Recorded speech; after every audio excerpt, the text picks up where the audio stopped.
Belinda and HarperAudio Australia present this unabridged recording of Jinxed, The Curious Curse of Cora Bell. Jinxed, Book 1. Written by Rebecca Mcritchie and read by Eloise, Oxer. The dedication reads, To Evelyn Ida, Kick Butt, R.M.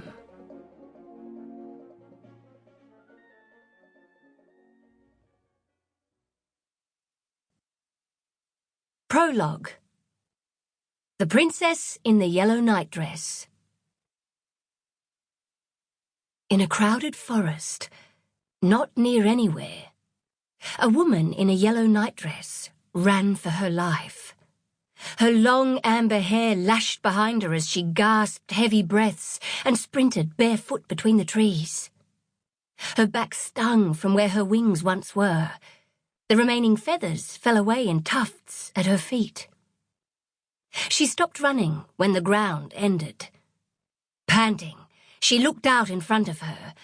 Nothing but night filled the space as she peered over a high, rocky cliff. There was a loud screech behind her, and she whirled around to see a bolt of lightning ricochet against the trees. Then, as quickly as it came, it disappeared, leaving only silence. She searched the dark forest and waited, her heart beating fast. She looked for a glimmer, a ruffle, something, anything. Then the sound of deep laughter filled the air. All alone, Princess? Came a voice from the forest. She felt her fear double in her chest. Without her wings, there wasn't much chance of escape. She knew that now. She took a deep breath and squared her blood-stained shoulders. With shaking hands, she called up the air around her until it was a swirling, roaring wind in her ears. Ah! She cried as she hurled the wall of wind into the forest. Leaves flew from the branches, trees bent and snapped, and the ground shook.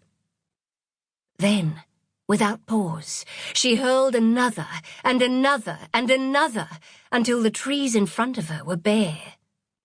And standing still amongst the trunks was the dark silhouette of a man with long silver hair, gleaming eerily in the light from the moon. Suddenly, a great gold bird burst from the trees. It flew towards her and grabbed her by the shoulders with its talons. The bird carried her off the ground in a large swoop until they were flying over the cliff. No, Artemis! There was another crack of lightning, but this time it was followed by a sharp pain in her chest. The bird dipped in flight, injured. He struggled to hold her. There wasn't much time. She looked up at her friend, tears in her eyes. Take it, she breathed. She let go of what she had been holding onto for so long. Then she pulled the talons from her shoulders and fell, a flowing tangle of amber and yellow silently plummeting towards the ground. Chapter 1. In the city of Urt, there was a wall. It was tall and wide, like most walls. It was boring and plain, also like most walls. But unlike most walls, and unbeknownst to all, behind that wall in the city of Urt lived an elderly lady named Dot, and a young girl named Cora. Behind the wall, in the space where they lived, Cora awoke one morning to the sound of a lullaby floating into her room. The gentle music sounded like it was far away at first, so the young girl turned over in her bed and tried to go back to sleep. When the music persisted, Cora woke. Sample complete. Ready to continue?